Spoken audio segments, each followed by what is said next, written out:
All right. Where do I even begin with this movie? Now, I'm not even saying it's a bad movie. In fact, I got to give it its flowers more than anything. It was actually a really good movie. I was actually pretty surprised just by the movie overall, and just kind of a wow moment, man. Incredible. Um, so okay, I took a few notes. Taking off my shirt real quick. Oh, so I took a few notes on the movie. Watched the rest of it. So I watched the first half one day and then watched the rest of it the next, because he gave me kind of some way of kind of digesting the movie. I'm glad I watched it in two halves. But here's the thing about the movie. It doesn't really start getting interesting, at least in my opinion, until the second half of the movie. So the first half of the movie is pretty good. I mean, it's definitely, you feel for the main character completely. Oh, hold on. I gotta let my boy Tim know that I'm doing a movie review. I know Tim has been wanting this movie review for a while, so I'm gonna give my boy what he wants. Hold on. Here we go. There we go. Doing the review, G. Relaxer. All right, so now look, my interpretation of the movie is going to be different from most people's. I will say this: so there's going to be a lot of spoilers in this review. So Tim Smith asks in the chat. In fact, I'm going to actually make it to where the chats can show up on here. Hold on. Oh, here we go. Perfect. That's what we're looking for. Give me a second. I got to put these hold on. Let me make sure this is good. All right, we're going to start the review in just a moment. Having some mild technical difficulties.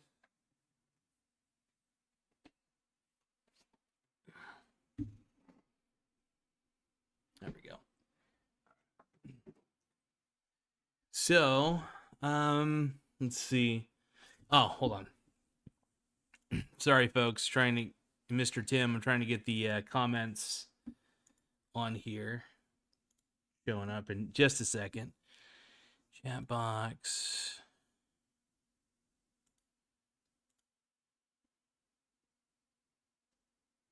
Oh, it's not the chat box I'm looking for. Hold on, you guys.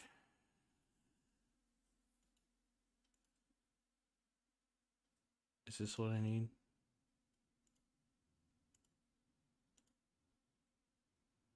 Boom.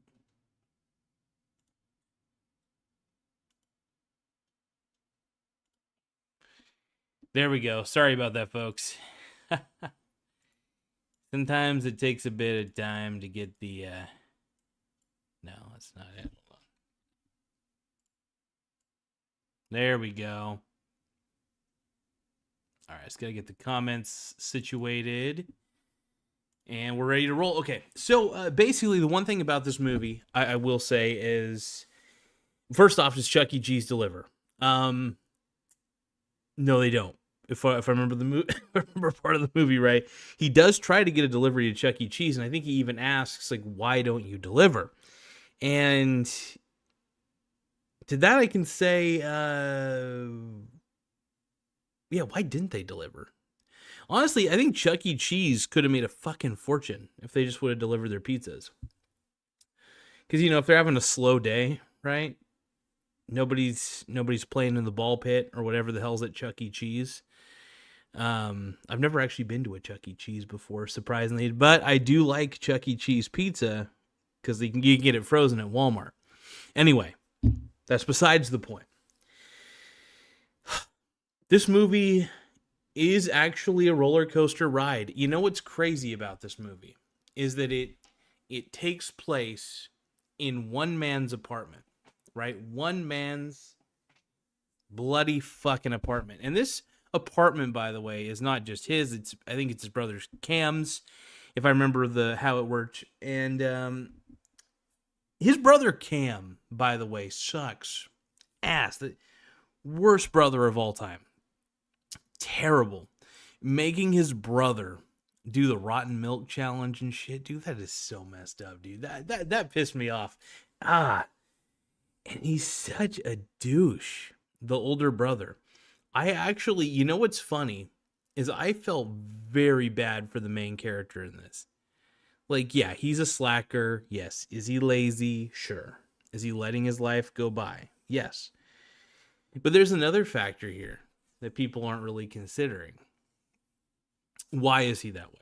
I think that getting to the why of why he's a slacker, you get hints throughout the movie to his background. His dad in the movie is basically a pedophile, from what I've been able to gather.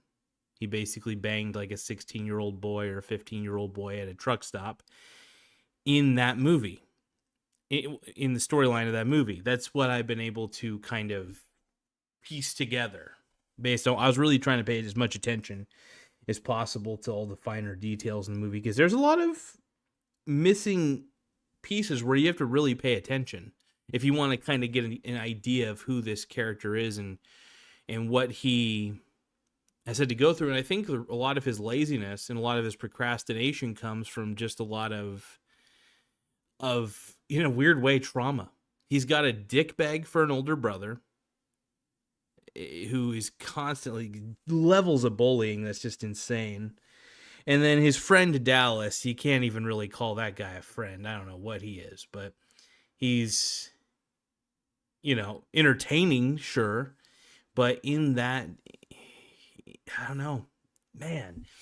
And you just you really feel for the main character. Like, that was one of the big things I just, my heart was heavy for him, man. Like, I was just like, dude. But, oh, one moment. So I'm doing a combination dinner tonight. I'm not going to tell you guys what I'm eating until it's in front of me. Until it's in front.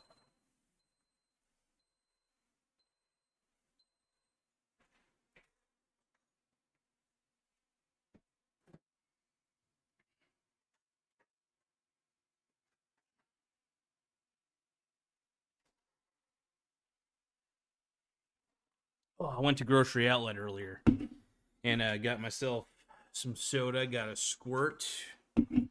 Decided to squirt a little bit. Here we go. But yeah, overall, man, I think that the main character's brother, man, just like, he's just something else, man. Just a total tool.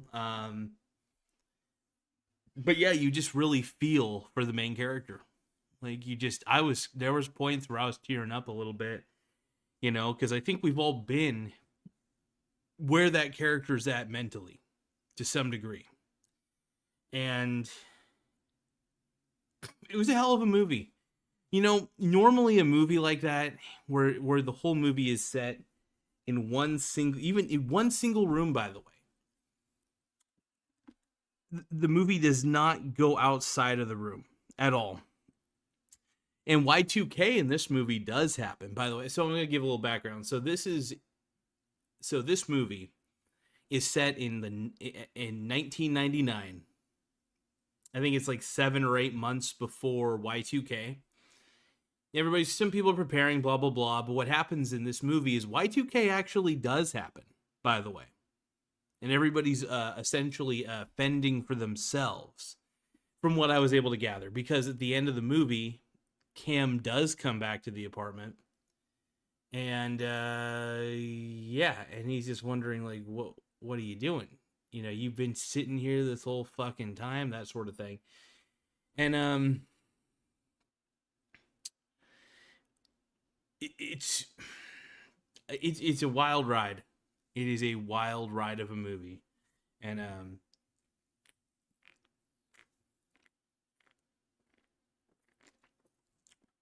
I say, definitely give it a chance, for sure. it's not every day you get to see a movie like that. And I thought it was really good. And like I said, man, I got kind of emotional at certain points during the movie. Another thing is he never completes any of the challenges that he's tried, and I think that eats at him a little bit. Because he's never really finished anything that he started. So that's a thing. That's a factor in the movie. And he's so determined, by the way, to get to level 256 in the Pac-Man game that he kept going. There was one scene, and I think he got, what was it, water from the water pipe or something like that? I can't remember. Like, he pounded a hole in the wall and was able to get, like, if I remember right, water or something like that. So he was able to get some actual water. At one point they were, I think it was like they were fumigating the apartment, the whole apartment complex. And he ended up staying in the apartment complex, which is wild to me. It's fucking wild. The whole movie's weird. I'm still trying to put together some of it and trying to understand certain aspects of the movie. I'm struggling with it. I really liked it, though, because the first half of the movie kind of builds up to the last half. So first half builds up to the last half really well.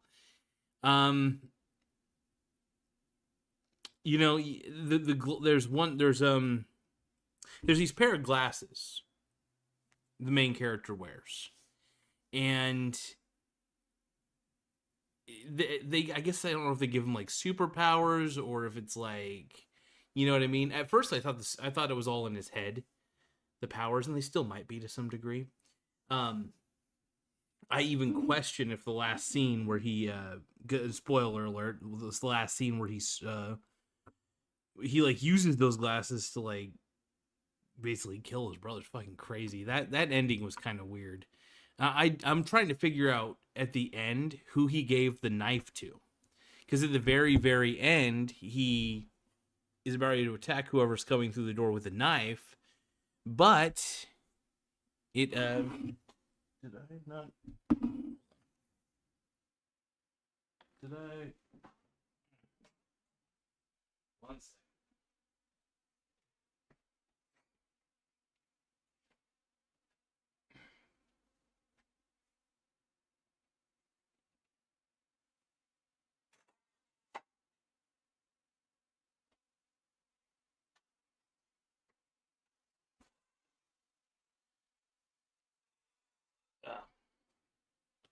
I turned off the oven, but I never opened it up. That was smart of me. But no, everything's still good. But anyway, so yeah, he just I still am trying to really kind of piece together the movie, because that was the first movie I'd watched in a while where I really felt something there. There's some movies that kind of just are just there. They're written. They feel like they're just something, but they're not like. You feel like there's not a lot of deeper meaning. But I felt like whoever made this movie, whoever directed this movie, I felt like there was a large amount of meaning in it. The way the actor, I got to give the main actor props. His name was, the character's name is, I'm already forgetting the main character's name. It was it Audie? I can't remember I'll have to look up the main character's name. Hold on. 1 second.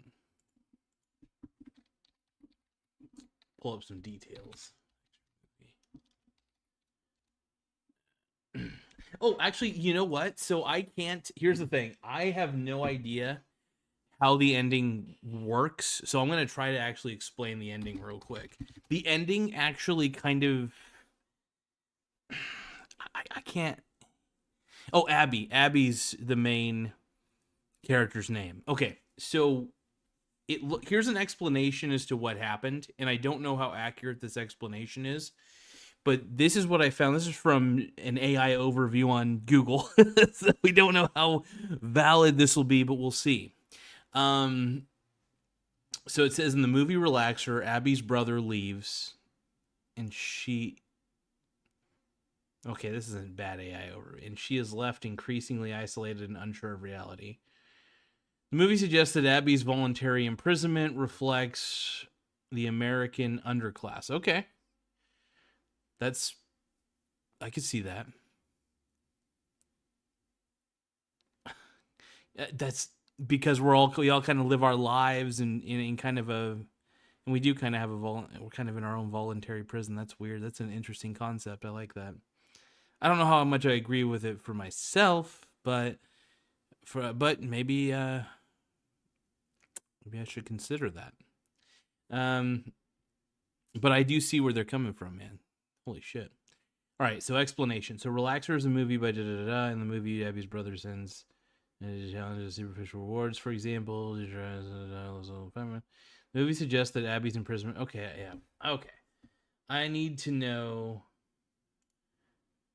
what.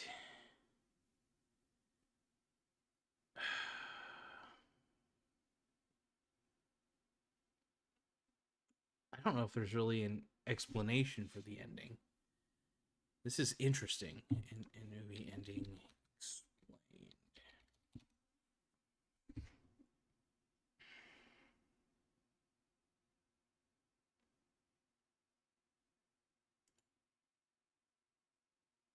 Oh, wow.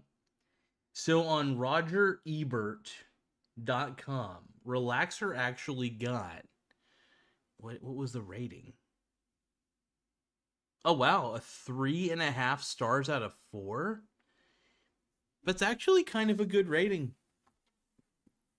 Yeah, hell yeah.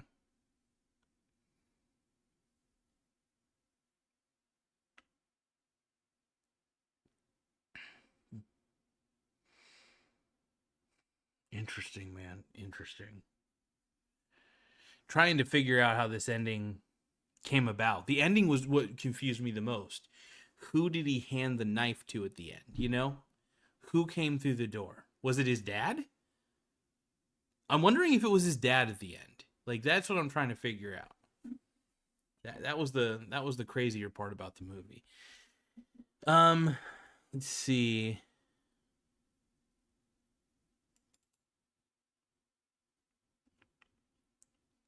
I just want to find an explanation for the ending.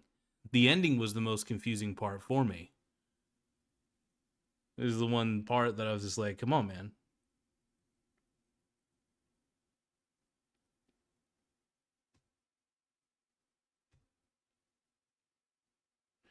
I will say it was a pretty gross movie.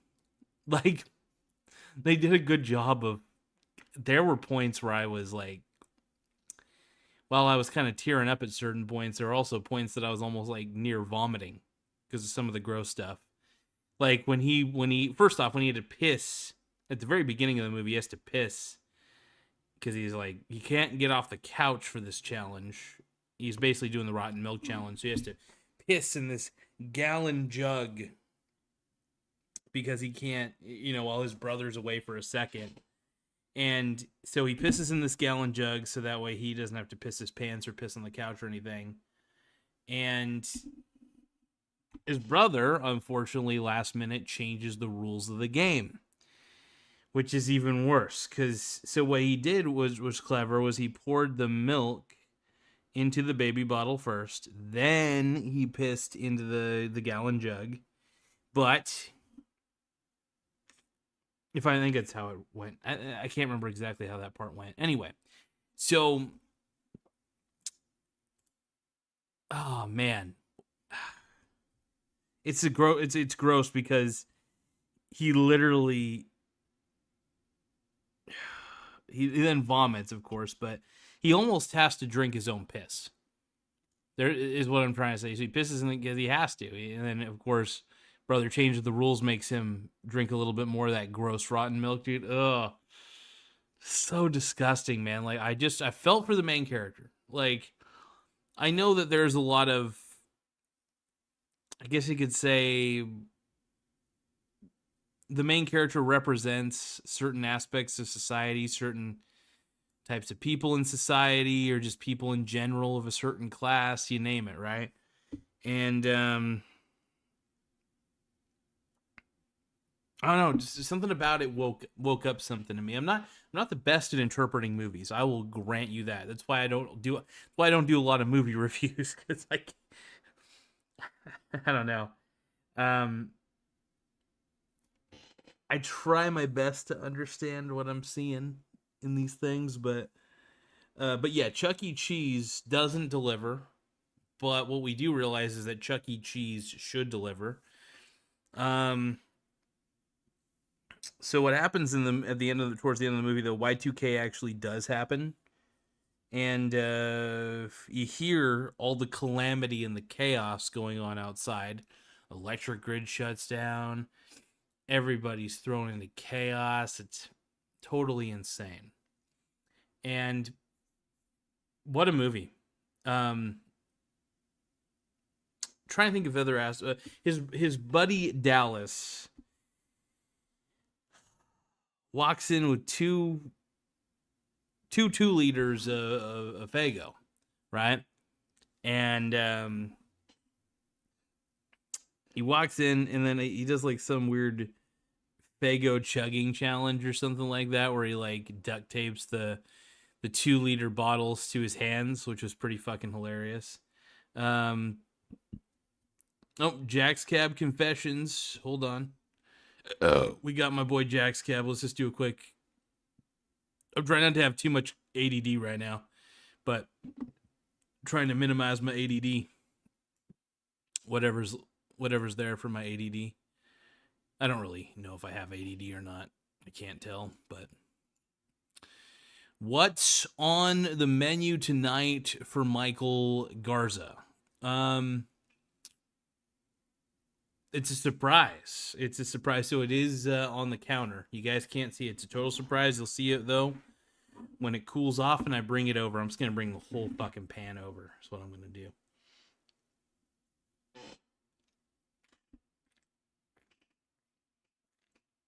By the way, big shout out to Tim Smith, my boy, for recommending this movie as well. So he recommended the first movie I reviewed, and that was Buzzard.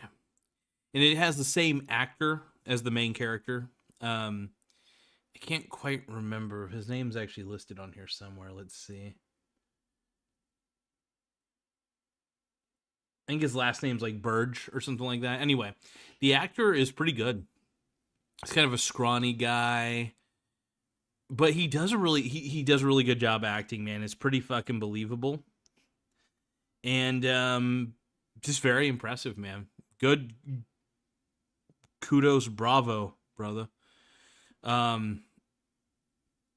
I were a film buff or an acting buff, I would say, at least from the naked eye, watching that movie, watching Buzzard as well. Buzzard and Relaxer, both pretty high quality movies, man. I don't know which one I like better, is the question. So Buzzard, I think I might have liked Buzzard a little bit more from it felt like kind of like a more jumpy sort of semi horror, I guess you could say. Jack's Cab says, let's see, I'm always looking for a good horror scary movie. What's your favorite in that genre? I'm not really much of a horror movie kind of guy, oddly enough. I'm not a fan. I'm too much of a pussy I don't really watch a lot of movies, to be quite honest. I'm more of a science fiction kind of guy, if we're gonna be true about this. So when it comes to movies, I definitely lean towards the side of science fiction primarily. But yeah, overall, this movie, I got to give it a high rate. If I were to give this movie a rating, this Relaxer movie, I want to give it on a scale of 10. So out of 10, You know, it hits a lot of boxes for me. And it's true to what it is. You know, it's not trying to be outside of what it was meant to be. I felt that. I felt like it was trying to be exactly what it knew it was. So I gotta give Relaxer probably an 8.5 out of 10. I thought about giving it an 8, but I was like 8, and I was like, no, that just feels too low. It feels like it was better than that. So I want to give it an 8.5. I felt like there was a deeper meaning there that maybe I didn't understand on some parts of the movie, for sure.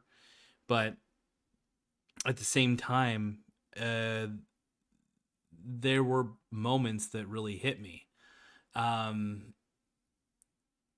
It's funny. You get to see the evolution of this character's de-evolution. And yeah, it definitely is a description of how we live in society, how like the middle class and poor class live, man. It's like I mean, really, to be honest, I think middle class and poor are basically the same nowadays. I think if you're middle class, you're technically poor. You know, I don't think there really is rich or poor anymore. Or sorry, I don't think there's rich, middle class, and poor. I think there's just kind of rich and poor and getting by well enough. You know, yeah.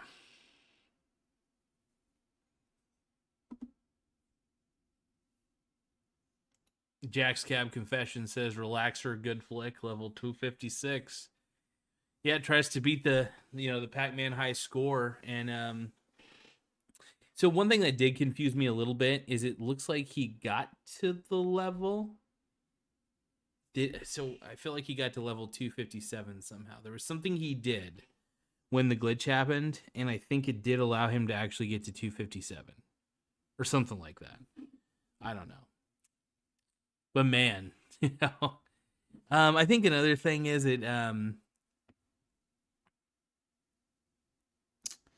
it's okay to give up on things that are not important, right? I think that a lot of those challenges, if you look at those challenges, were kind of irrelevant and stupid, right?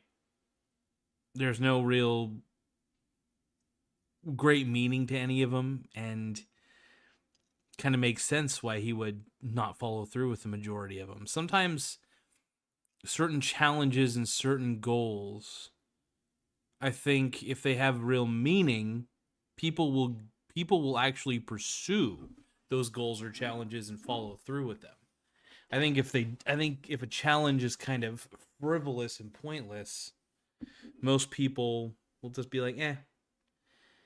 And what you kind of learn about this is this felt like a challenge for him that was bigger than him, right? And you see sometimes in stories where the main character is faced with a situation where he's able to get involved, he or she is able to get involved into something that is bigger than themselves. And then it becomes a real obsession, a real drive, because it's bigger than them, right? It's like slaying the dragon. I mean, if you came up to me and said that there's a level that you could, if there's a video game or something that I could do, that would win me a large amount of money, or maybe it would just, give me real happiness. I don't know. There's certain plateaus. You put me in a 3-point contest, I'm happy, in basketball. It's something bigger than me, it feels like. It feels like it has meaning, and I don't know. It just depends. I think the meaning is all based on the individual. The scale of the challenge or the goal is all relative to the individual and who they are as well. Anyway, I'm probably going off a little bit of a tangent, but it's tough to dissect this movie, man. I feel like there's layers I might have missed. And I don't know if I want to watch the movie a second time, because it was already tough to watch for the first time, just because of how gnarly certain scenes are. Yeah, it's a weird one. It's a good one though. It's a really good movie, and I recommend it. Seriously, I recommend it to a lot of people. It was pretty solid, but Let's see. Jack's Cab Confession says the film is primarily a commentary on the negative impact of video game addiction, showing how one person's obsession can lead to a distorted perception of reality and severe isolation. Huh. That too. It's a damn good analysis. I didn't even think about the whole video game addiction part of it. I was thinking more of like along the lines of the challenges just never seemed important enough to follow through on, which is why he never followed through with anything. But I think another thing is, if you think about it, the reason the main character probably turned to video games is because reality was too difficult for him to handle. I was starting to get that part as well, because think about it. Think about what we know. He's got a terrible abusive older brother he has to deal with, right? He has to deal with the fact that his dad is basically a chimo, and it's a messed up. It's a see the you just it's a character. It's a character that has trouble facing the reality because it's too much. You can even tell, like, even during the scenes where that one guy is talking about his dad, the main character's dad, and he was just like, but the main character just continues to deny, and he's like, no, he's just trying to help the kid, you know, and stuff, like, because he just doesn't want to see his dad in that light, you know. But it's tough to say, man, you know, because the main character definitely has a distorted version of reality. And wouldn't you? I mean, damn, dude. I don't know how I would be if I, you know, had a sibling who was so abusive, you know, and a father who, you know, that's terrible in that way. So you feel for the main character in this movie. You absolutely do, man. It's fuck. It's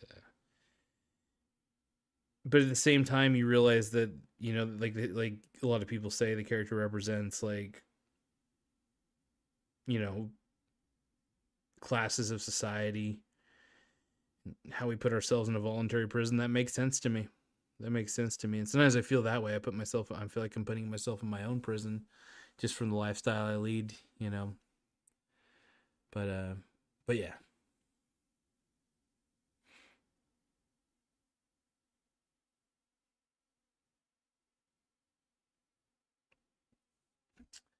Fig Madness, let's take a look at the comments real quick. Fig Madness says hello.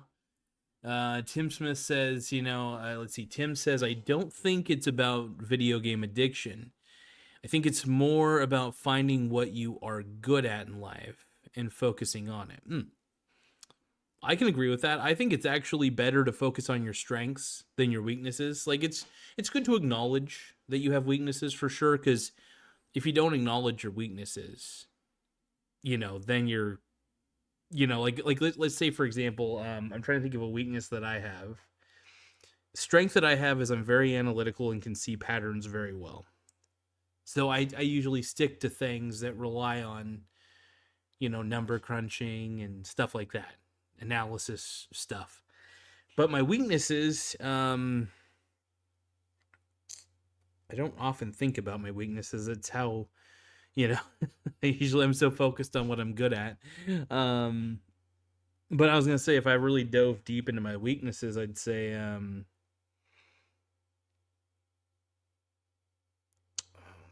just trying to think of any. Oh, I'm a terrible auditory learner. So I have to take notes.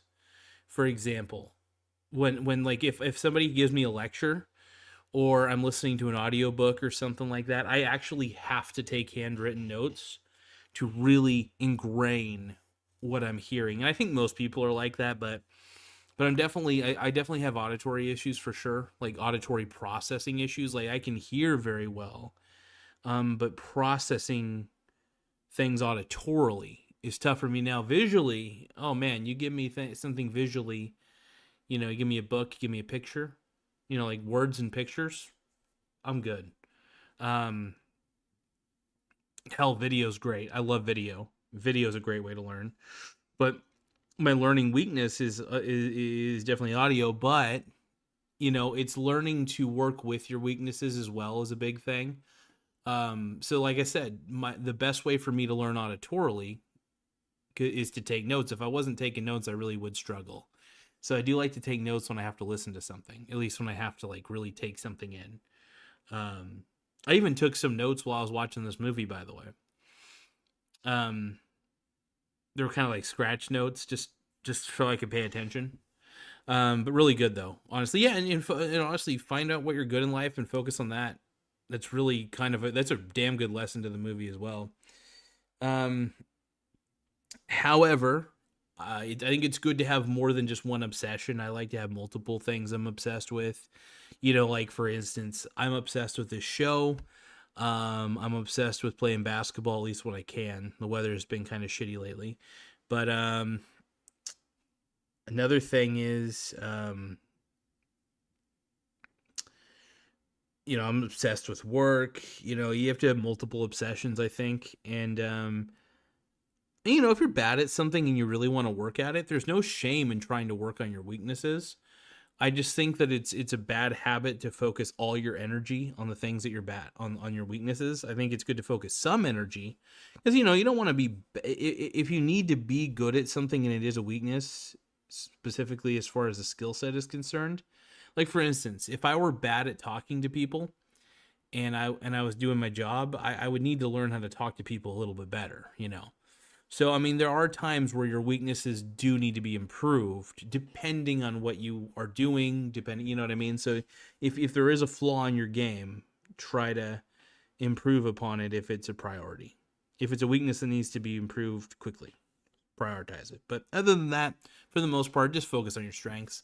I think that's a good rule of thumb. But acknowledge that you do have weaknesses and try to find out what those are. And so that way you can work within your circle of competence. I have to always work within my circle of competence. That's me. That's how I roll. I have to, I try not to talk about things that I'm not too sure about. I try to avoid that. Now, there are times where I jump out of my wheelhouse and, you can't always, you got to venture a little bit. So, but anyway, I'm going off a little topic. But anyway, Tim also says, I think it's also about how life. Okay, so how life will throw all kinds of distractions and obstacles to your goal, but you need to stay focused. Stay the course. Yes, exactly. And that's the beauty about goals, by the way. So if you have a goal, stay the course, man. There's always going to be something in your way. And, there's always going to be a path of resistance to a goal. And the resistance is just, you got to expect it. And hey, if there's not that much resistance to your goal, that's even better. That's fantastic. You never know what levels of, you never know what levels of resistance will happen. You never know what life events will happen. It's tough to predict. It really is.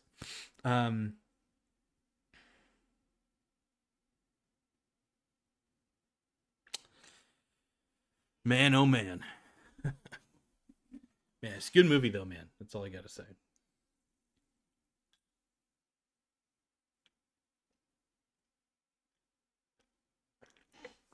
Let me see if I have any other scratch notes here. All right.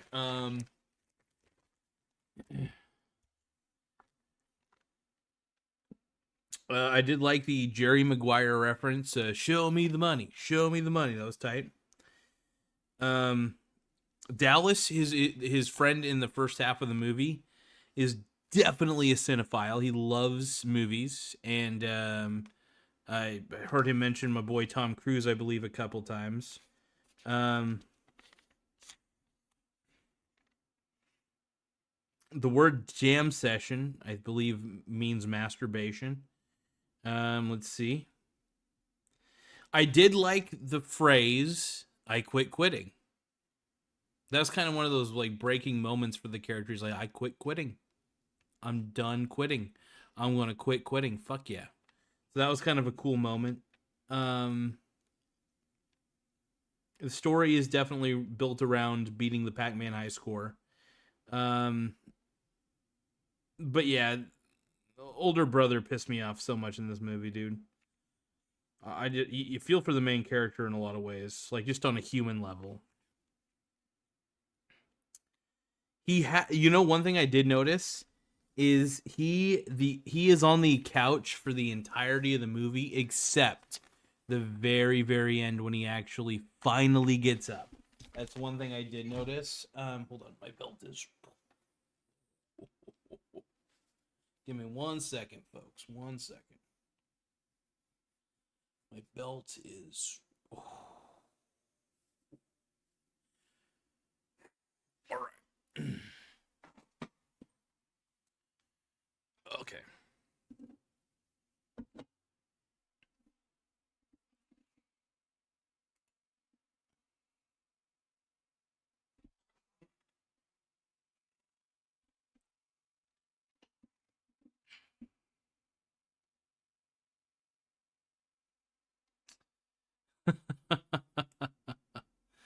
Let's see. So Tim is also saying right now. Let me just also stretch this out a little bit. Stretched out just a bit. Okay, there we go. Right. So Tim is saying right now people are telling me to travel, that I should throw $5,000 at a trip to somewhere. They are like the fumigators telling him to get off the couch. You gotta stay focused. Need to stay focused. Yeah, honestly, and it's up to you, man. There will be people who consistently tell you what you need to do.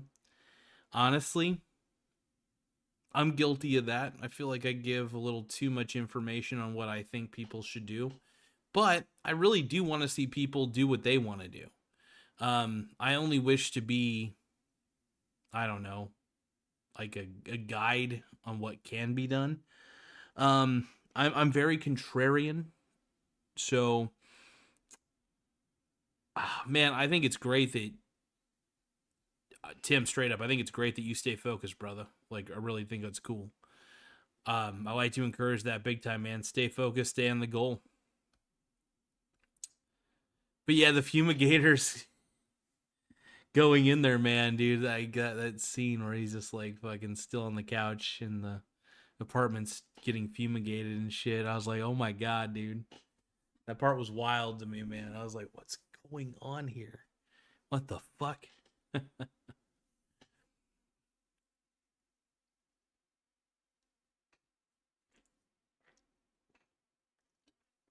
uh, but yeah, overall, man,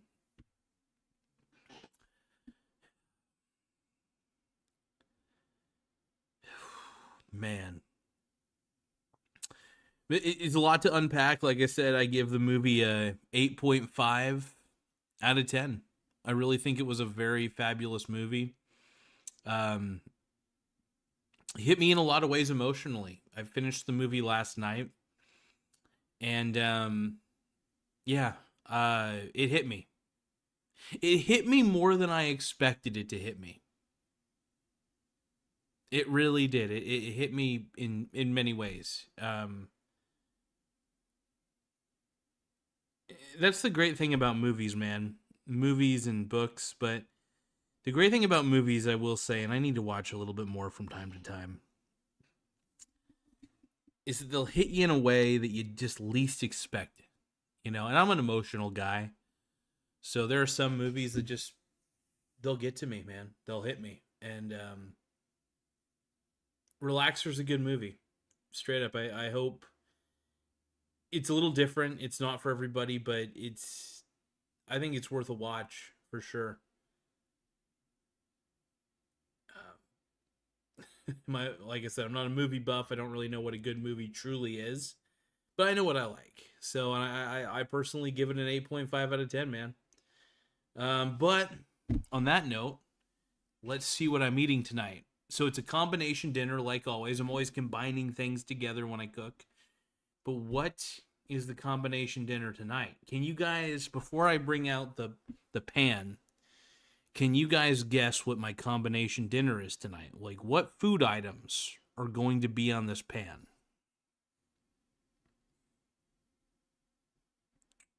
So I'll give you guys a few moments to figure out. Give me your best guesses. What is going to be on the pan? What do you think is going to be on the pizza pan? I usually just cook everything on a pizza pan straight up in the oven. It's like my only real pan that I have anyway, because I don't really. I'm a minimalist, man. I mean, let's just say this: I've got regular cooking frying pans and shit.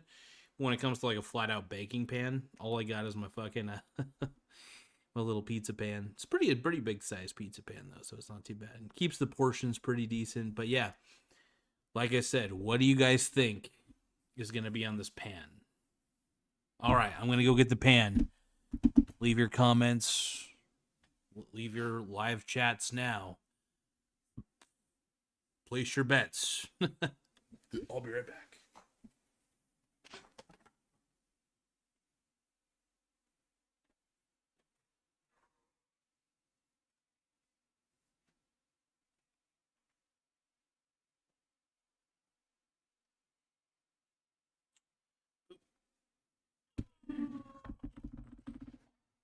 Oh.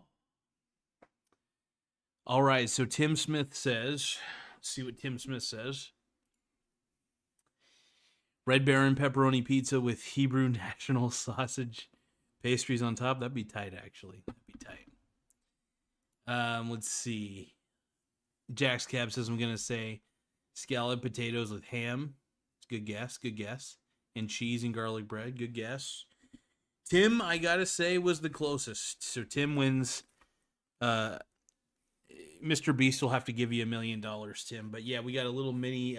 This is a croissant crust right here. Pepperoni pizza. So this is a Red Baron. So Tim was right on the Red Baron and the pepperoni pizza. Just it's tough to predict on what crust. But yeah, croissant. And then we got taquitos. Boom. So we got taquitos tonight. We got pizza. I am going to... sauce. Let me get some sauce for these real quick.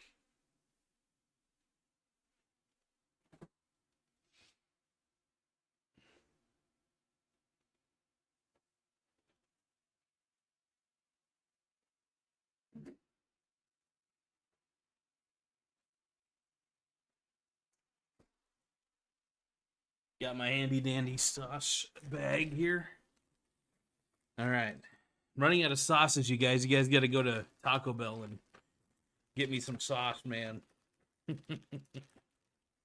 Okay, so all I got right now is fire. I love fire sauce, so I'm cool with that. We got 3 fire sauces. Sounds good to me. I think I'm just going to kind of spread them across the taquitos, so I'm going to line them up. Line up the taquitos and kind of just spread this shit.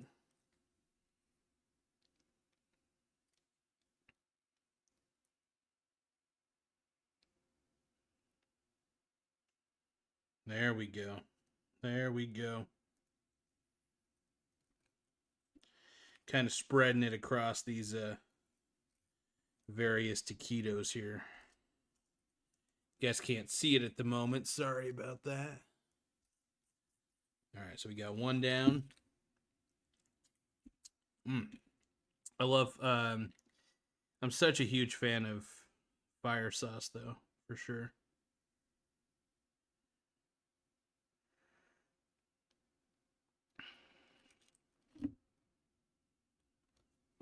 So spread it out a little bit. Yeah, spread that shit. Spread them cheeks. Spread those cheeks. Yeah. Spreading that shit out a little bit. Okay, got that. All right, we got keto. Here we go. Yep. Eatings are good. Let's see.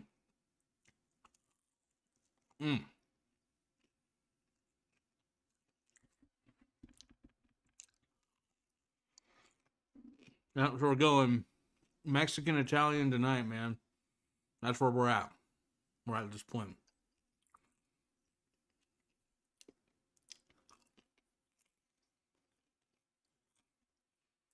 Thank you, Josh Cab. I appreciate it, brother.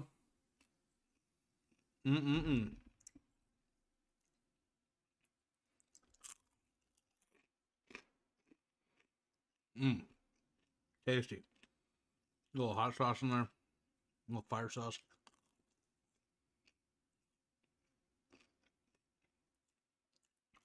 Hmm. But yeah, overall,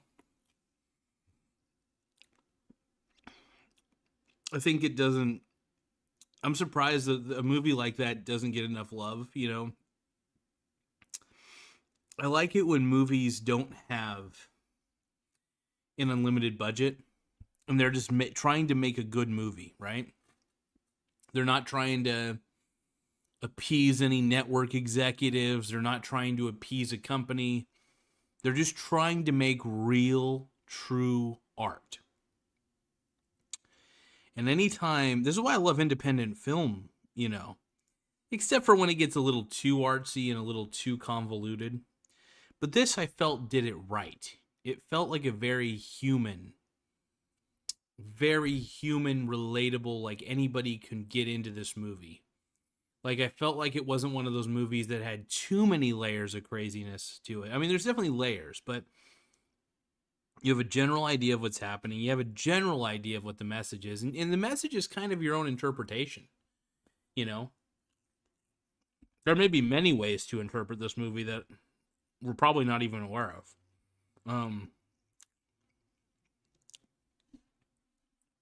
And yeah, I was honestly, I kind of fell in love with this movie. Really good movie.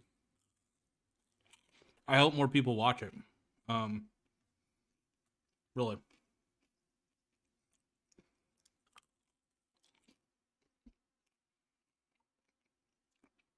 But if anybody's got any questions or comments, man, feel free to pump it out in the live chat.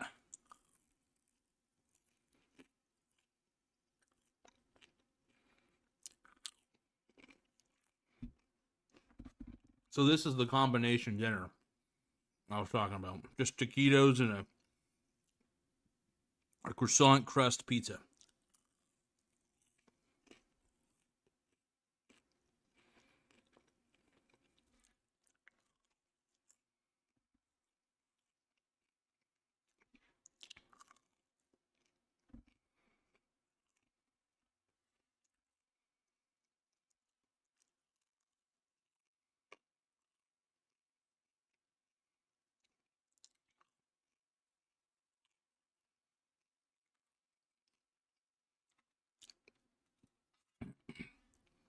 Tim Smith asks, put the comment up here real quick. Who was the best side character in all of Buzzard and Relaxer? Man, that's a good question. Who did I like the most? Now, when you say side character, do you mean like, let's see, I guess any character that doesn't get the full screen time, I guess is what you mean. So I will say my favorite side character was definitely the dude in the glasses in the Buzzard movie. The main character's friend from work in the movie Buzzard. I can't remember his name, but he's the nerdy guy with the glasses. The party zone. He has the party zone. I love that so much. I laughed so hard at how ridiculous his character was that he was actually my favorite. Straight up. Because of how lame he was. Because I know how lame I am. And I think I can get to that man's level. Like, it was an impressive level of lame. And I appreciate it a lot. So, the dorky dude who had the party zone in Buzzard was my favorite side character. Now, if I was going to go with my favorite side character from, just straight up from Relaxer, man, that's a good question. I did think Dallas, his buddy that came over, was pretty funny. Pretty ridiculous. He reminded me of every single kid from the 2000s in one person. So I have to say he was one of my favorite side characters from Relaxer. If I was to go with any other ones from Relaxer, I'd probably say there weren't like too many side characters in Relaxer.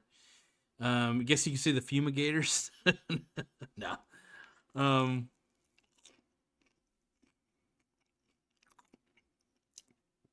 But yeah, those are my personal picks, but definitely the man who had the party zone, though.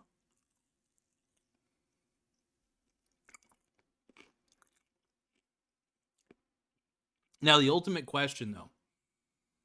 I'm still trying to debate which movie I like better, Buzzard or Relaxer. And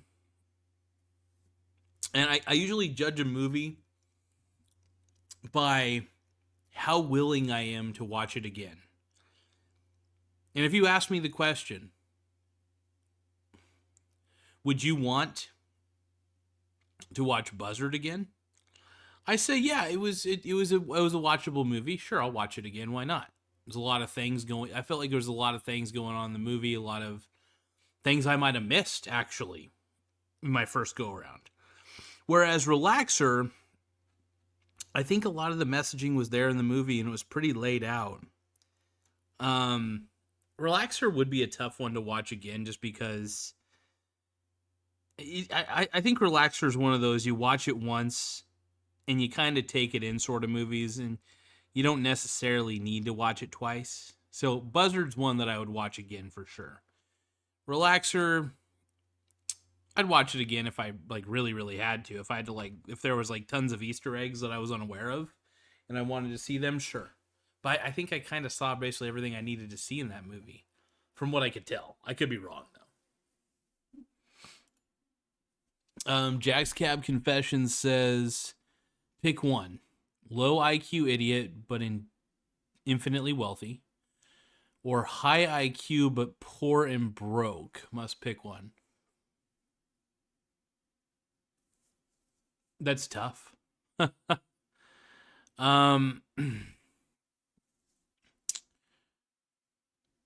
I mean, it depends on a few factors. If I have the high IQ, am I always going to be poor and broke? Like, is that my destiny? Because if that's my destiny, that sucks. Poverty is poverty, whether you have a high IQ or not. And if you're in poverty with a high IQ, it's not even worth it. And if that would be the destiny of that person, no. I would rather be a low IQ idiot, but infinitely wealthy, as long as I didn't have to face poverty again, It's a tough one though, because if you're a low IQ idiot, you really don't know what's going on in the world. You really don't know what you are, or you're not self-aware. That's a tough one, dude. That's a tough question. I don't think I'd want to, I think you have to have at least a decent IQ to kind of enjoy life, hopefully. Maybe not. Actually, they say the higher the IQ, actually, sometimes the more miserable a person is. So that's why you see a lot of some of these geniuses or have depression issues and shit. It's tough. I look at it like this, because I wouldn't necessarily say I'm a low IQ person. I wouldn't necessarily say I'm on the genius level either. I know I'm in the upper 100s, but I don't know. It's tough, man. I figure, here's the thing about that question. If I was high IQ but poor and broke, but still had opportunities to become rich, absolutely I would be the high IQ but poor. Absolutely. If there was the low IQ idiot but indefinitely wealthy, but only for, I don't know. It's tough, man. It's a tough answer. It's tough to answer it because you don't really know what that life would be like until the reality's there, right? So it's it's tough, man. Tough. I think though that I'd rather personally, and it's just it's a tough question to answer because it's I hate poverty, but if I were high IQ but poor but also innovative and able to get out of poverty, then yes, I would choose the high IQ one. If it meant being able to get out of the poor situation. But if it meant being poor and miserable my entire life, and what the hell's the point? Just depends on if that would be the destiny. If that would be the rest of my life.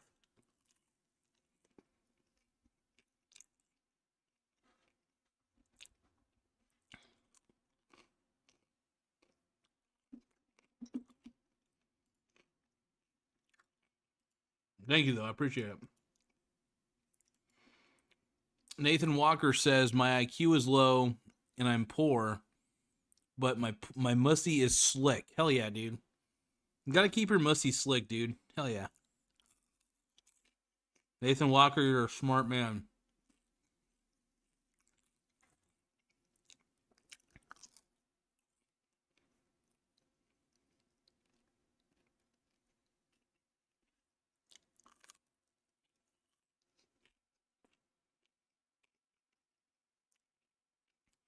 Jazz Cab Confession says, I like how you thought that through. Well, here's the thing, man. Questions like that are tough to answer. And it really is tough. And the only way to really figure it out is truly, really think about it. Get into the realm of hypotheticals. And I think the only way you can truly maybe get an idea of something is to consider it. Oh, sorry, I got distracted. My monkey brain is on today, but I think the only way, it's good to really think about a question deeply. Especially, well, not every question deeply. Not every question needs to be looked into deeply. But I think a question like that merits a little bit of imagination, really thinking about what that would be like. You know? Like, would that be a forever thing? Would that be temporary? You know, it's tough to say.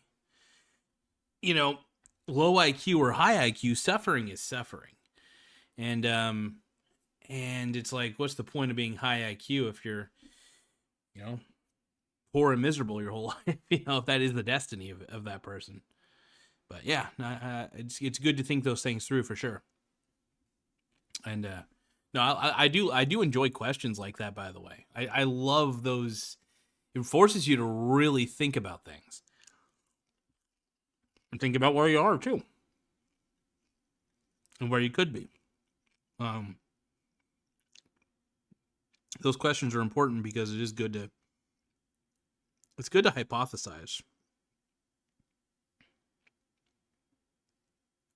Yeah, hypotheticals, man. You know, anybody who says they refuse to think in hypotheticals is a fool, in my opinion. You should always work in hypotheticals, because then if you don't work in hypotheticals, you have no imagination. Imagination is very important, by the way. Let's see. Nathan Walker says, can we really consider ourselves poor living in North America? We are the top 20% in base level worldwide. Okay, so here's the thing, though. The cost of living in America is very high, though. And you have to consider, like, the cost of living versus how much money you're making. Now, I guess the question you can ask is, if you're going to be dirt poor and if you have nothing, what country would you rather have nothing in? So if I've got nothing, no money, no nothing, right? What country would I rather be dirt poor in would be the question I would ask. And that would be the question I would say would be, sorry, the answer I would give would be the country that actually is wealthy enough, but also has some okay social programs for those who are down to zero. I would personally say the United States, but hey, it's possible that there's other countries out there that have better social welfare programs for people who are poor, you know. It's tough to say. If I were dirt poor, though, I think I'd rather be dirt poor in the U.S. Because if you're dirt poor in other countries, man, it's not a pretty thing. I think I don't know. Nathan Walker says, I would be dirt poor in Switzerland. Okay. Let's see. Um, I never really looked into Switzerland too much. I should. But yeah, I mean, if I remember right, they're a fairly wealthy country. Um, they probably got some decent social programs for sure. But yeah, I'd have to say, definitely better to be poor in a first world country than to be poor in a third world country. I guess would be the best way to look at it. Jazz Cab Confession says, "What is a city/state in the USA that you've always wanted to go but haven't been?" Um, let's see.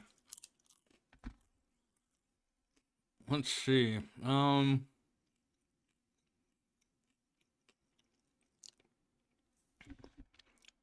That's a good question.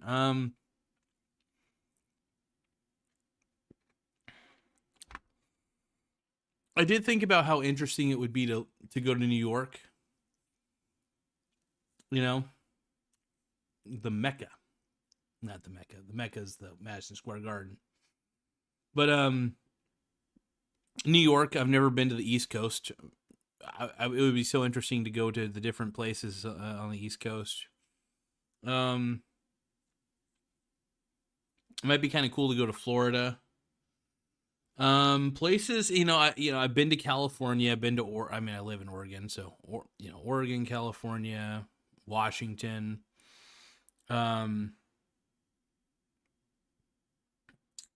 haven't really been too many places though, so there's a lot of states I think that'd be pretty cool. It'd be fun to go to Nevada, maybe like Vegas or something. Um, Texas would be pretty neat.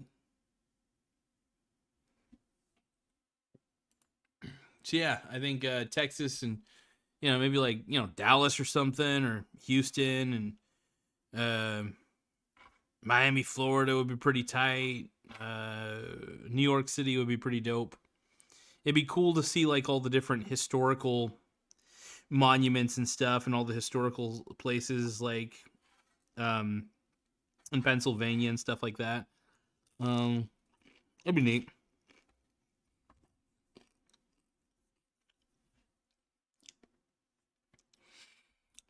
Let's see. Tim Smith says Canada is kind of dirt poor, and it's not bad in that way. But people here have low expectations. A little beer, some camping, and they're good. Like, yeah, well, yeah. I mean, it's just the kind of the culture, I think it's good to have high expectations, though. I like the way the world is going for the most part. I know that the news makes it out to be very pessimistic, but overall, we do live in a pretty cool time. We live in the information age. Information is very accessible. You can learn just about anything you need to learn. We're living in the wealthy age for sure, and things I think will get better. Technology is improving every day. Yeah, I don't know. It's. I think we just need to stop watching the news. I've kind of been going on a news detox. I've been avoiding looking up the news. Just avoiding the news. News is terrible. I think it's bad for your mental health. That's why I don't go on Twitter. I don't really go on social media at all. I don't even really go on YouTube. But no. But yeah,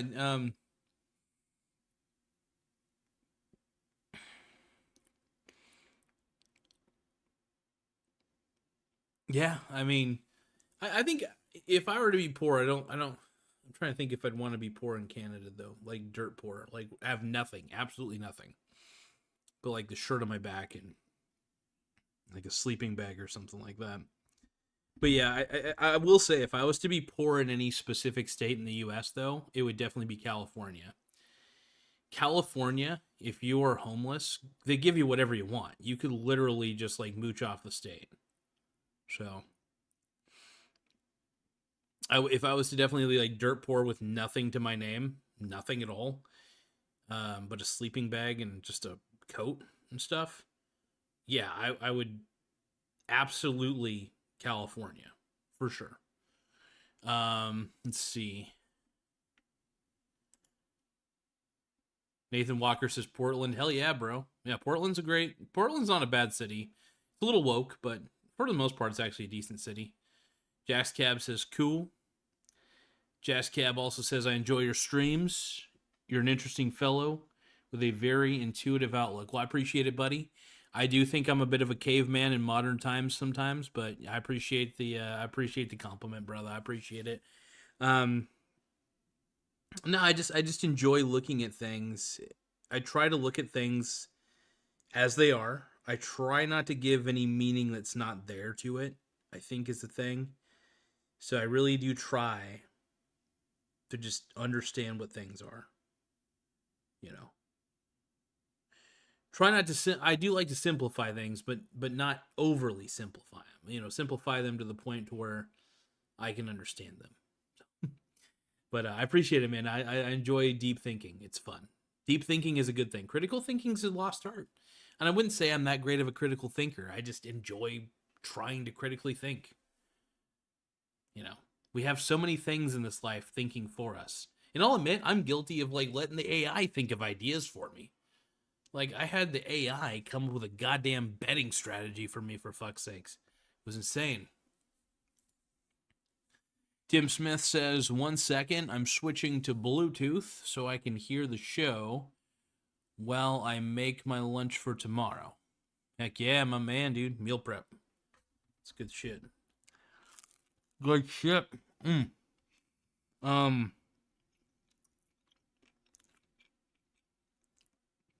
What else was I gonna add?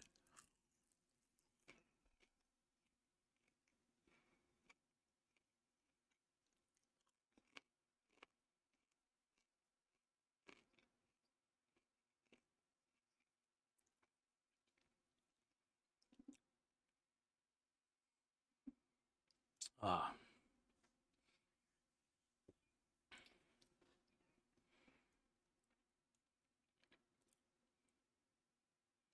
Yeah, you guys want to see how much of a delay there is? Okay. So, depending on your time zone, obviously, it's going to be a little bit different for your time. But right now, my watch says it's 8:09. 8:09. Try to show you guys my watch. 8:09, 44, 45. So 8:09. Boom. By the way, I'm getting buff, dude. Look at this. So I've been doing some more hang-ups and stuff like that. Check this out. Oh, I'm feeling buff, dude. I'm feeling good. All these hang-ups I've been doing have been like really racking up the extra muscle. So as long as I get the extra,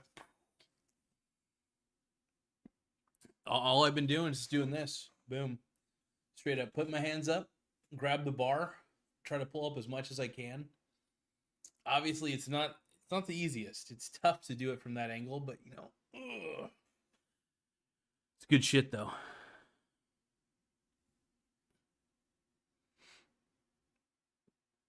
But yeah, pretty much I'm just kind of like trying to pull up as much as I can, but can't really. It's pretty tough. But yeah, getting a lot of muscles in the arms though.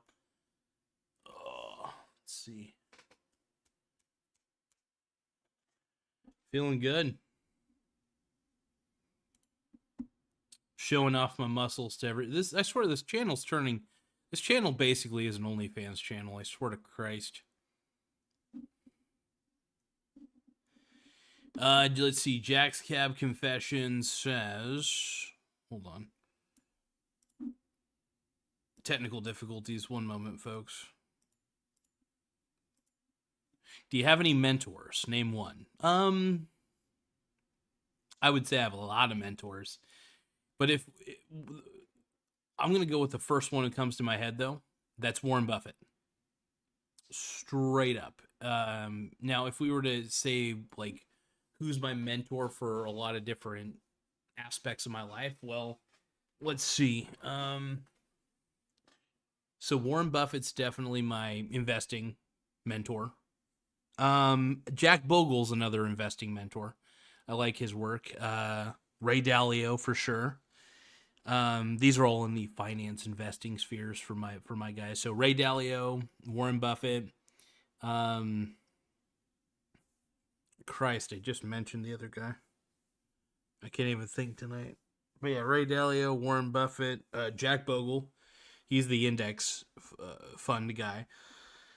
But yeah, those are my three main guys in investing. Now, if we're talking about just in general outside of those guys, T. Harv Eker is one guy I love. T. Harv is my guy. One of his famous quotes from a lot of his lectures and talks is he says, "Don't believe a word I say," because the reason he says that is he wants people to do the research for themselves and not just take his word for it, but really get into things. Let's see. Jazz Cab says, nice, hell yeah. Another person I would say, if we're going mentor wise, would probably be, I'm going to say a little bit of strongman personal finance. We'll say that. And PPC Ian. I do like PPC Ian though. He's got some interesting philosophies investing wise. So he's, I will say this. I have many, many mentors. Many, many, many men. Many, many, many, many men. Anyway, let's see. Jazz Cab Confession says, I love Tony Robbins. Absolutely. Actually, Tony Robbins is another one. I've watched a lot of his lectures, read a lot of his books, Unlimited Power. Yeah, Robbins definitely touches on a lot of things. Touches on a lot of stuff. Grant Cardone. He's a little bit of a grifter, but I do love him. He's Grant Cardone for sure.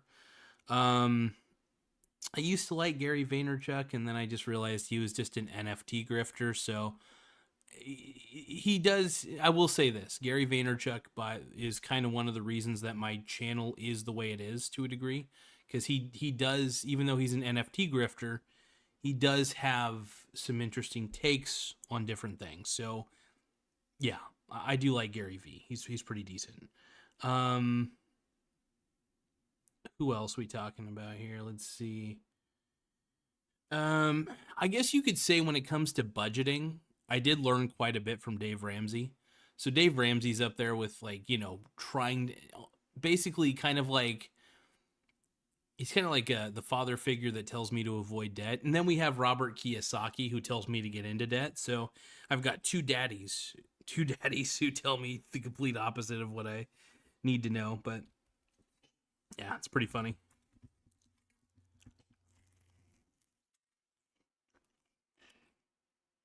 But yeah, Tony Robbins is great, man.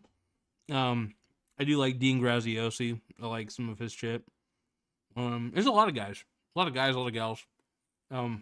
Mainly dudes though. I think dudes are just easy for me to relate to. So,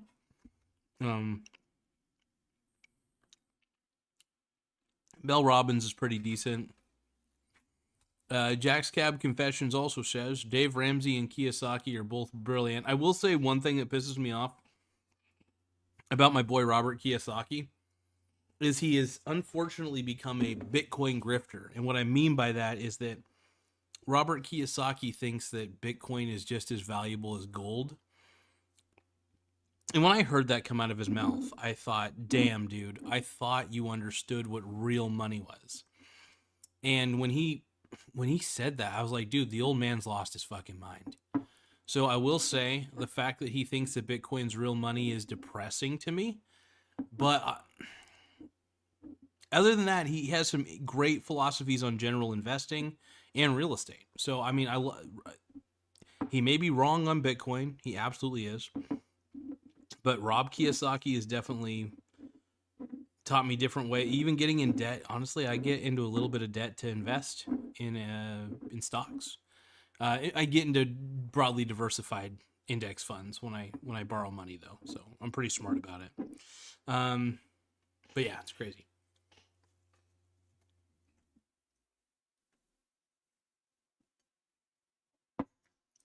My goodness, though, freaking A.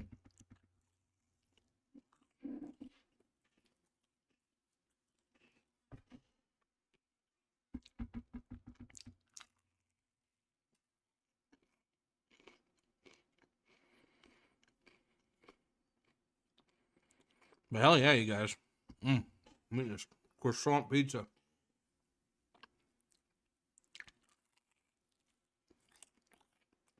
Well, I'm probably not going to stay live for too much longer. I'll stay on for about maybe 10 more minutes. How's that sound? So, any comments you guys want to get out of the way? Get them out of the way, and I'll answer what I can. Tim Smith is asking, creating a new finance influencer character on the WWE video game, invented a new suplex finishing called the rug pull.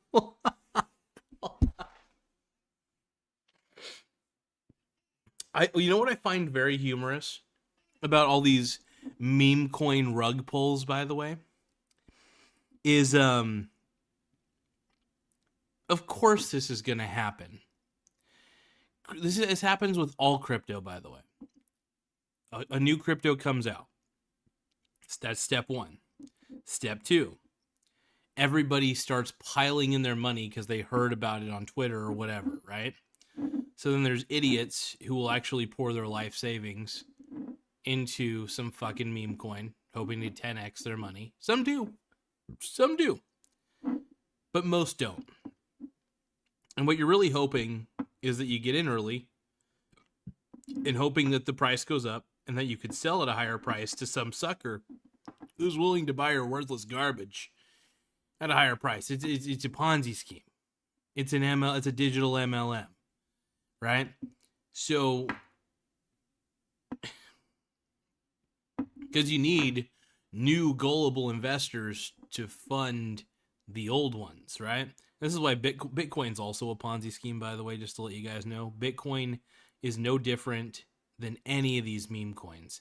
It's all bullshit. All bullshit. And none of these things have intrinsic value. It is literally people are getting in the hopes to 10x their money. And basically, you're not really... You're basically fighting against other people in a lot of ways. Basically, who is going to be the idiot who buys it at the highest price, right? So I'll give you an example. Bitcoin. When Bitcoin went up to $106,000 per coin, and then it even went down at one point to 91,000. And who knows how far Bitcoin will go down. I think it has more ways to go down than it does more ways to go up. Bitcoin is volatile because nobody can truly agree on what the actual value of it is. Bitcoin is worthless. So I will say this. The rug pulls that keep happening with these meme coins, of course they're going to happen. And here is one influencer I want to call out, and his name is CoffeeZilla. Coffee, can you, for the fucking love of God, can you just disavow crypto and just say that the whole thing is a Ponzi scheme? Please? The one thing that pisses me off about CoffeeZilla is that he's willing to call out other Ponzis, but he's not willing to call out the one and obvious big Ponzi that everybody seems to be wanting to be a part of, and that's cryptocurrencies. Cryptocurrencies are a total Ponzi scheme. They're a farce. They're terrible. They're not good for you. And they're a waste of fucking money. But the sooner we get that through our thick fucking heads, the better. The sooner we get I'm trying to do a Jordan Peterson voice here in a second, but the sooner we get this through our heads, the better. Makes me cry, makes me sad. I don't like seeing Bitcoin on my clit. There's a lot of Bitcoin coming out of my cunt. I can't do a Jordan Peterson impression right now. I could do an Alex Jones though, because all you do is do this the entire time, and it's a really hack impression, but I've been doing it for years. This is the way I like to talk, and this is that's what I sound like when I'm coming as well. I love doing that impression though; it's so much fun. But yeah, no, overall, Bitcoin's a Ponzi scheme. I could think of just about any other things that are Ponzi's. You just have to figure out what is valuable and what isn't, Like, what is valuable and what isn't, and what is productive. If it's valuable, is it also productive? Now, there are things that are valuable that are non-productive. Give an example: gold, silver, like precious metals, resources like oil. It's valuable, but it's not productive. It doesn't do anything. And the value sometimes can increase, decrease, depending on the situation, and depending on supply, demand, that sort of thing. So fluctuations happen for sure. But overall, the thing that I think really matters is, an asset is either productive or non-productive. So you can turn certain assets into productive assets. Some start out as just assets, non-productive assets. Then they can become productive. They can be put to use. Like if I have a house and I rent it out to somebody, that house suddenly just became a productive asset. I'm leasing it out. It's being utilized.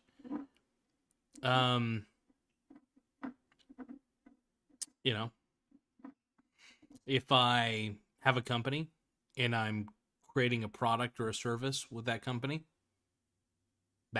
a productive asset. It's doing something. And in return, it grows or it doesn't. Just depends.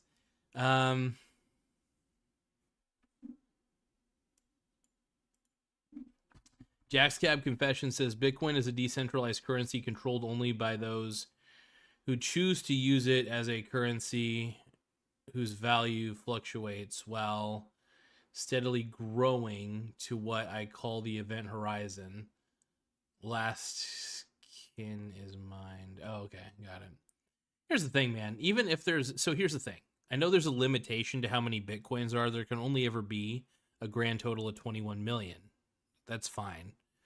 The problem is just because something is scarce does not necessarily make it valuable.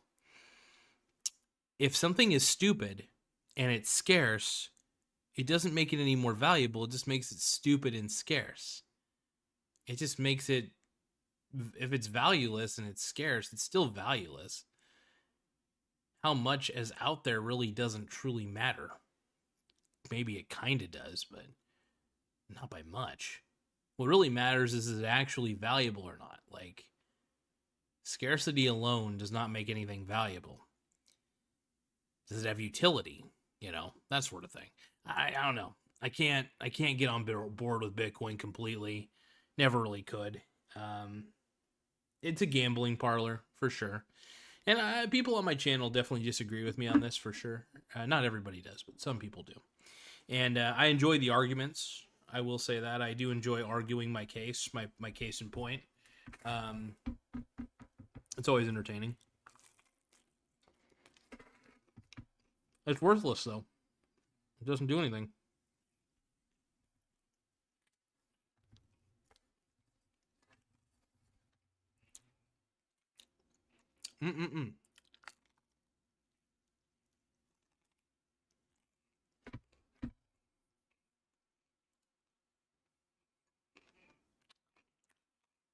Jack's Cab Confession says some people...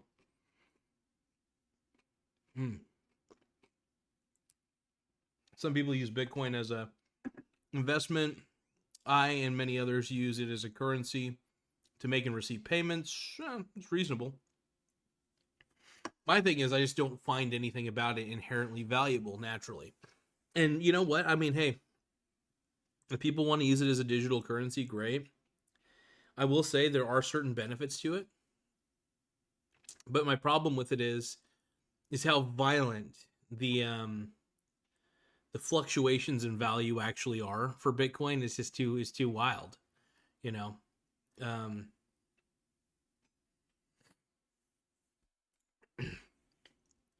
Tim Smith says, interesting that closed-end funds also have limited amount of shares created, like Bitcoin. But closed-end funds tend to lose value over time, but are high yield in terms of dividends, at least. I mean, depends on what those funds, what those assets. So it depends. The fund itself, the closed-end fund, depends on what assets they have in those funds. Funds can increase in value depending on what the fund is. Now, if we're talking about those Bitcoin funds, I think that's what Tim might be talking about, is those those Bitcoin spot ETFs or something like that. Those are trash. I hate those so much. But I hate those so much. You have no idea. Um, but yeah, no, there's always a limited amount of shares, for instance, with publicly traded companies, for example, or even publicly traded exchange traded funds, stuff like that. But what makes them valuable is what they consist of, ultimately. And and the companies that are in the fund, what are they doing? That's the ultimate question. Like, are they great companies? Do they provide excellent products and services, that sort of thing? And usually they all grow over time, and it works out. There's actually something real happening there. And what matters to me is not the perception of the asset, but more of what the asset is, like what it's doing. I could care less what the perceived value of an asset is. That's what I hate about Bitcoin and crypto in general, is it's all based on perception. There's no measurement stick for its actual utility, for why it's valuable. It's just it's valuable because it went up. That's not an answer. That's not a good answer. At least an answer. It's a shitty one though. It's a shitty answer. That's my opinion on it. Jack's Cab also says, I see Bitcoin as currency just as I see the US dollar, euro, and yen as currency. I use them all for that purpose. Don't let the naysayers fool you. Bitcoin is money, nothing more, nothing less.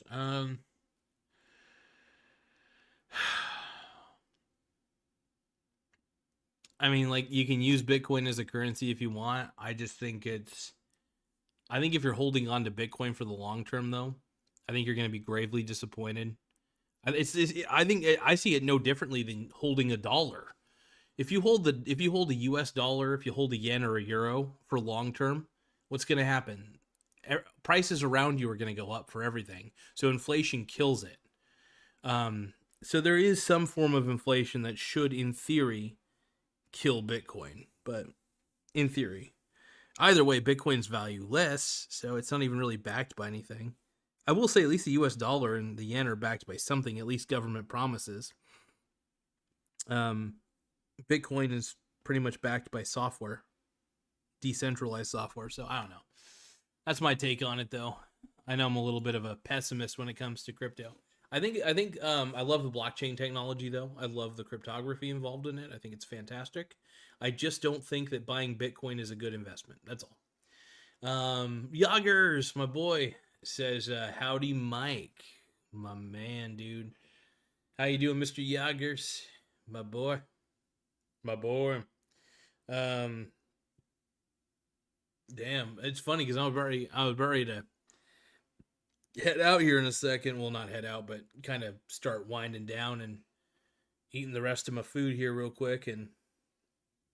But how you doing, big dog? Any news on the farm? Like Mr. Jim. Hopefully, like, the ducks are doing pretty good. Hopefully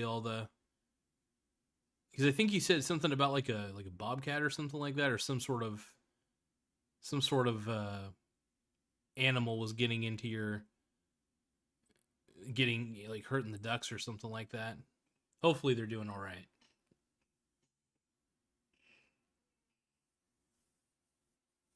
I'm hoping.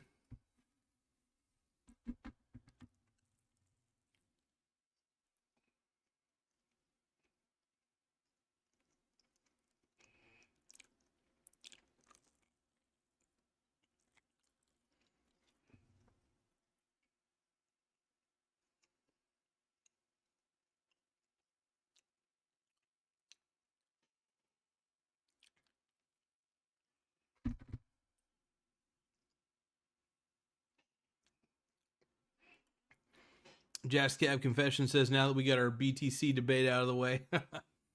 Hell yeah, Jax. I always appreciate it, brother. Hey, man. And hey, don't let my attitude deter you from Bitcoin, man. If it's what you're into, man, I say go for it. I don't agree with it, but damn, I hope I don't ever want to hold anybody back from what they want to do. So it's been real. It's been fun, but it hasn't been real fun. Talk to you again, Michael Garza. Thank you, Jax. I appreciate you, partner. Always fun having you on. Let's see here. I love debating. I can't help it. It's like debating gives me a bit of a boner. I kind of enjoy it. It's fun to hash out ideas.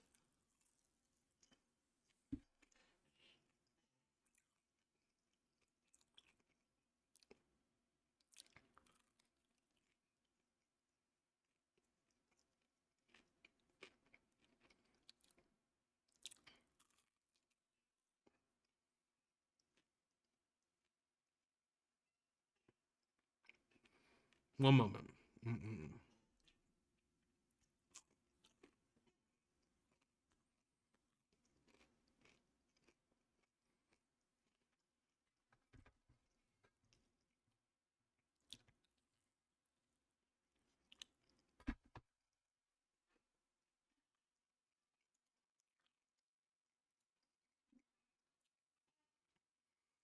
But I will say, folks, I'm gonna go. I'm pretty bloody tired. I've been streaming for about an hour and 36 minutes. But Yoggers, man, got any updates, bro? Let me know, brother. You can comment on here. And oh man, sorry, you guys. I'm just so fucking out of it.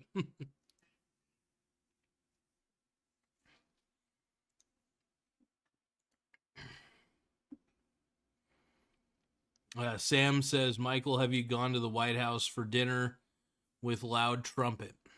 I love, dude. Honestly, if it wasn't so bloody afraid of flying, I would love to go to dinner with Trump, man. That'd be tight. I'm a Trump fanboy, man. I can't help myself. I think he's just the best. I think he's, a lot of people don't like him. Well, I wouldn't say a lot. I think a lot more people like him than dislike him, to be honest. I think that people felt like they had to be in the closet about liking him, which is why we saw the results we saw in this election. But yeah, I'm a huge Trump sexual. Absolutely.